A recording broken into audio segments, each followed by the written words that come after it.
जय हिंद, वंदे मातरम। कैसे हैं दोस्तों? बहुत बहुत स्वागत है आप सभी का आपके अपने YouTube प्लेटफॉर्म जरूर क्रिएशन बीबीके में। दोस्तों, आज हम आपके लिए अति महत्वपूर्ण वीडियो लेके आए हैं दोस्तों, जो कि आपकी सीटेट की परीक्षा के लिए अति महत्वपूर्ण साबित होगा। आज हम आपको बताएंगे कि आप अपने सीटेट 2022 दिसंबर में जो परीक्षा होनी है, उस परीक्षा को किस प्रकार से पास करेंगे और अच्छे से अच्छे अंक लाएंगे। दोस्तों, आपके सामने हमने कुछ टिप्स लिखी है और उस टिप्स के माध्यम से आप अपनी परीक्षा में स्वयं ही देखेंगे कि आपका परीक्षा का फल औरों से बेहतर होगा। दोस्तों देखिए, हम आपको टिप्स बताते हैं किस प्रकार से आपको सीटेट एग्जाम क्वालिफाई हो जाएगा बहुत ही आसानी से, क्योंकि कम दिन बचे हैं और कम दिन में अच्छी रणनीति के साथ यदि आप पढ़ेंगे, उसका प्रयोग करेंगे तो आप परीक्षा में अवश्य ही सफल होंगे। मित्रों देखिए, लिखा है सबसे पहले टिप्स 1, क्या करना है आपको, बड़ा आंसर चुने, मतलब कि जो विकल्प सबसे लंबा या सबसे बड़ा दिख रहा होगा उसको चुनेंगे, मगर वो भी पॉजिटिव होना चाहिए। कैसा होना चाहिए? सकारात्मक होना चाहिए। उसमें कोई भी बात ऐसी ना लिखी हो जो कि नकारात्मक हो। वह विकल्प बड़ा हो और सकारात्मकता की ओर अग्रसित हो, उसी विकल्प का आपको चुनाव करना है। मित्रों, तो टिप्स 1 आपको उम्मीद करते हैं समझ में आई होगी। देखिए दोस्तों, दूसरी टिप्स 2 लिखिए, सकारात्मकता यानी कि पॉजिटिव वर्ड्स कौन कौन से हो सकते हैं।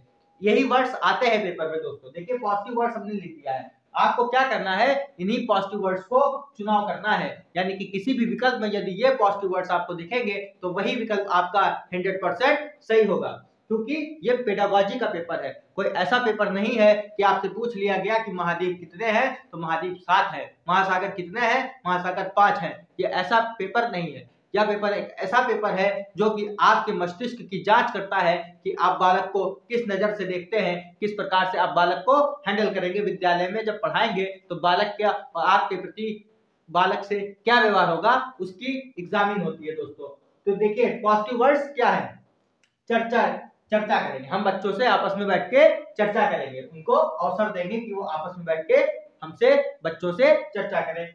बच्चों को हमें प्रोत्साहित करना है, उनको प्रोत्साहन देना है। क्या देना है? यदि बालक ने होमवर्क किया तो हम उसको और प्रोत्साहित करेंगे कि बालक अच्छा कर सके।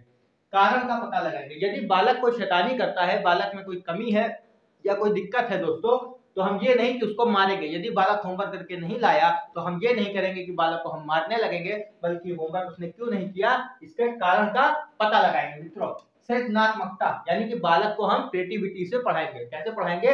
नए नए तरीकों से, सृजनात्मक ढंग से पढ़ाएंगे। गतिविधि से अधिगम यानी कि बालक को ये नहीं कि हम आए बोर्ड पे लिखने लगे, बालकों को हम गतिविधियों के माध्यम से सिखाएंगे। यदि बालक को संख्या सिखानी है, संख्या के ज्ञान का बोध कराना है, तो बालक को हम माचिस की तीलियों के माध्यम से, गिट्टियों के माध्यम से या फिर लकड़ियों के छोटे छोटे टुकड़ों के माध्यम से गतिविधि करा के बालक को पढ़ाएंगे। मित्रों, जिज्ञासा, हर बालक के अंदर जिज्ञासा होती है। जिज्ञासा ही बालक के जीवन को उन्नति की ओर ले जाती है। दोस्तों तो बालक में जिज्ञासा की वृद्धि कराएंगे। जो हमारा शिक्षा होगा, हमारा जो शिक्षण अधिगम होगा, जो हमारा शिक्षण का कार्य होगा, वो किस प्रकार से होगा? बाल केंद्रित होगा। यदि किसी ऑप्शन में बाल केंद्रित मिलता है तो वह ऑप्शन 100% सही होगा। हस्त परख विधि कराएंगे। ये नहीं कि बालक को हम दे देंगे कि बालक को काम दे दिया हमने, वो घर से किसी से भी करवा के लाए। बालक को हम स्वयं सामने बैठाएंगे, उसके हाथों के माध्यम से उसको कार्य कराना सिखाएंगे, यानी कि हस्त परख विद्या कराएंगे। दोस्तों, त्रुटियां अधिगम का हिस्सा है। तीसरा पॉइंट लिखा है यहाँ पे, और दूसरा पॉइंट है त्रुटियां अधिगम का हिस्सा। त्रुटियां आने की गलतियां दोस्तों, अधिगम माने कि सीखने का हिस्सा है। यदि हम गलती करते हैं तो हम उसी से सीखते हैं। ठोंडा की बिल्ली क्या कर रही थी? गलती कर रही थी, और उसी गलती के माध्यम से बाद में वो सीख जाती है और फिर वो गलती नहीं होती है। यदि हमने एक बार कह दिया 5 दूना 15, लेकिन हमको किसी ने बता दिया 5 दूना 10 होता है दोस्तों, तो कभी जिंदगी में हम गलत नहीं करेंगे, 5 दूना 10 ही कहेंगे, 5 × 2 = 10 दोस्तों। तो त्रुटियां अधिगम का हिस्सा है। यदि ये ऑप्शन मिलता है तो ये भी सही होगा। करके सीखना, हम बालक को क्या कहेंगे? बेटा करके देखो, करके सीखो, और करके सीखने से जो कार्य किया जाता है वो अधिक दृढ़ होता है, अधिक समय तक हमारे जीवन में उपयोगी होता है। दोस्तों, दैनिक जीवन से जोड़ना, बालकों को हम उनके दैनिक जीवन से जोड़ेंगे। यदि किसी बालक को हम पेड़ के बारे में बता रहे हैं दोस्तों, पेड़ के बारे में हमने बताया और हमने बालक से कहा बेटा पेड़ में कितने भाग होते हैं, जड़, तना, पत्ती होती है, तो हम इसको लिखवाएंगे नहीं, बल्कि उसके दैनिक जीवन यानी कि उसके आसपास में जो पेड़ होंगे उन पेड़ को दिखा के उसे बताएंगे ये जड़ है, ये तना है, ये पत्ती है। इस प्रकार से उसको दैनिक जीवन से जोड़ेंगे दोस्तों। ठीक है। समावेशी शिक्षा, समान आवेश में शिक्षा, यानी कि दोस्तों बालक या बालिकाओं के बीच में कोई भी मतभेद नहीं होगा। यदि किसी गरीब घर का बच्चा है, किसी अमीर घर का बच्चा है, किसी जाति का बच्चा है, किसी लिंग का बच्चा है, किसी वर्ग का बच्चा है, सभी बच्चों को हम एक साथ समान आवेश में, समान वातावरण में शिक्षा देंगे। यही होती है समावेशी शिक्षा। दृश्य श्रव्य सामग्री का प्रयोग करेंगे। दृश्य श्रव्य सामग्री मतलब जानते हैं दोस्तों, दृश्य माने देखने वाली, श्रव्य माने सुनने वाली, यानी कि रेडियो का प्रयोग करा सकते हैं, प्रोजेक्टर के माध्यम से सिखा सकते हैं। दृश्य श्रव्य सामग्री का प्रयोग करेंगे। ये सब पॉजिटिव वर्ड्स हैं। यदि ये पॉजिटिव वर्ड आपको ऑप्शन में मिलते हैं तो वो ऑप्शन 100% सही होगा। आइए निगेटिव वर्ड्स को भी जानते हैं। तो निगेटिव वर्ड्स का क्या है, हमको प्रयोग नहीं करना है, उनका चुनाव नहीं करना है। यदि चुनाव करेंगे तो नंबर कट जाएंगे, गलत हो जाएंगे। जैसे लिखा है केवल बालक, क्या आप खुद बताइए, आप केवल लड़कियों को पढ़ाएंगे या केवल बालकों को पढ़ाएंगे? हम दोनों को पढ़ाएंगे, तो केवल और मात्र हो ही नहीं सकता। हतोत्साहित, हम बालकों को क्या करेंगे, प्रोत्साहित करेंगे, प्रोत्साहन देंगे, ना कि उनको हतोत्साहित करेंगे, उनको डिसमोरलाइज नहीं करेंगे। दोस्तों कठोर सजा, बच्चे जो है भगवान का रूप होते हैं, बच्चे भगवान का रूप होते हैं और भगवान को हम क्या सजा देंगे, भगवान हमें खुद सजा दे देते हैं। बच्चों को सजा नहीं देना है मित्रों। रटाना, हम लोग रट के काम चला लेते हैं, बड़े बड़े एग्जामों में पास कर लेते हैं रट के, लेकिन बच्चों को क्या है, रटाना नहीं है, बच्चों को समझाना है। तो शिक्षक केंद्रित, आपको क्या बताया, शिक्षा कैसा होगा, हमारा शिक्षण अधिगम बाल केंद्रित होगा। शिक्षण कार्य शिक्षक करेगा, अधिगम बाल केंद्रित होगा। शिक्षक केंद्रित गलत हो जाता है।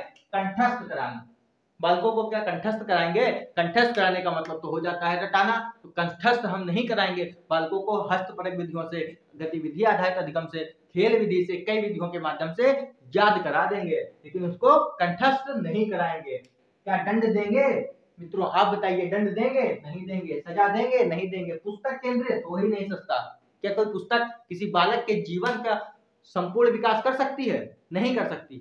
बालक के जीवन का संपूर्ण विकास शिक्षक कर सकता है, उसके माता पिता कर सकते हैं, उसके आसपास का परिवेश कर सकता है, और उसको दैनिक जीवन से जब तक हम नहीं जोड़ेंगे, बालक के जीवन में विकास नहीं हो सकता। तो पुस्तक केंद्रित होगा नहीं, शिक्षक केंद्रित होगा नहीं, होगा कैसा, बाल केंद्रित। दोस्तों निष्क्रिय हो ही नहीं सकता, सक्रिय होता है, निष्क्रिय निगेटिव वर्ड है। उच्च शिक्षा, बालक को आप हम प्राइमरी में पढ़ाएंगे, 1 से 5 के बालकों को हम पढ़ा रहे हैं, क्या हम उसको उच्च शिक्षा से जोड़ेंगे? उसको हम ये पढ़ाएंगे आ से ज्ञा तक होता है, उसको क्या हम ये बता देंगे आ से आह तक की जो है, आ से औ तक की स्वर है, ये नहीं बताएंगे। उच्च शिक्षा से नहीं जोड़ेंगे, क्योंकि उसका मस्तिष्क उस बातों को एक्सेप्ट नहीं कर सकता, क्योंकि उसके मस्तिष्क की एक क्षमता है, एक कोटि है, उस कोटि के माध्यम से उन चीजों को एक्सेप्ट करता है। तो उच्च शिक्षा से नहीं जोड़ेंगे।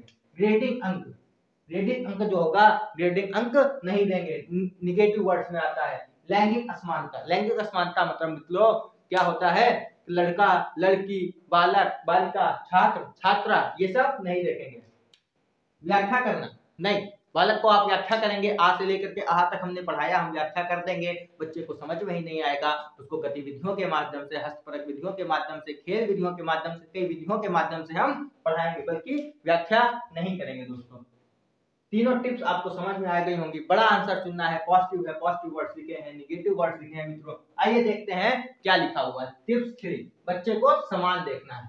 क्या देखना है, समान आवेश में पढ़ाना है, तो बच्चे को समान देखना है। आसान प्रश्न को अधिक समय दें, क्या करें, आसान जो प्रश्न होंगे उनको हमें अधिक समय देना है। सबसे बड़ा विकल्प ही चुने, सबसे बड़ा जो विकल्प होगा उसी विकल्प का चयन करना है, बट पॉजिटिव होना चाहिए। उपरोक्त सभी, जैसे किसी ऑप्शन में आपको मिल जाता है उपरोक्त सभी तथा ए व बी दोनों, उपरोक्त सभी वाला भी सही होगा, ए व बी दोनों वाला भी सही होगा। हमेशा उसी विकल्प का आपको चुनाव करना है। और गद्य या पद जो पैसेज आते हैं, उस पैसेज में आपको क्या करना है, पैसेज का जो प्रश्न होगा उस प्रश्न का उत्तर कोशिश यही करेंगे कि पैसेज में से ढूंढ के दें। उसमें कई विकल्प ऐसे होंगे जो आपको लगेंगे कि सही होगा, लेकिन पैसेज के हिसाब से गलत हो जाएगा। मित्रों उम्मीद करते हैं आपको ये टिप्स, 6 टिप्स जो लिखी हुई हैं, ये समझ में आ गई होंगी। यदि आप अपने पेपर में, परीक्षा हॉल में इन टिप्सों का प्रयोग करेंगे दोस्तों, तो आप औरों से बेहतर कर पाएंगे। उम्मीद करते हैं आज का छोटा सा वीडियो अच्छा लगा होगा। यदि वीडियो अच्छा लगा है तो वीडियो को लाइक करिएगा, शेयर करिएगा, कमेंट करिएगा और चैनल को सब्सक्राइब करना ना भूलिएगा। जय हिंद, वंदे मातरम।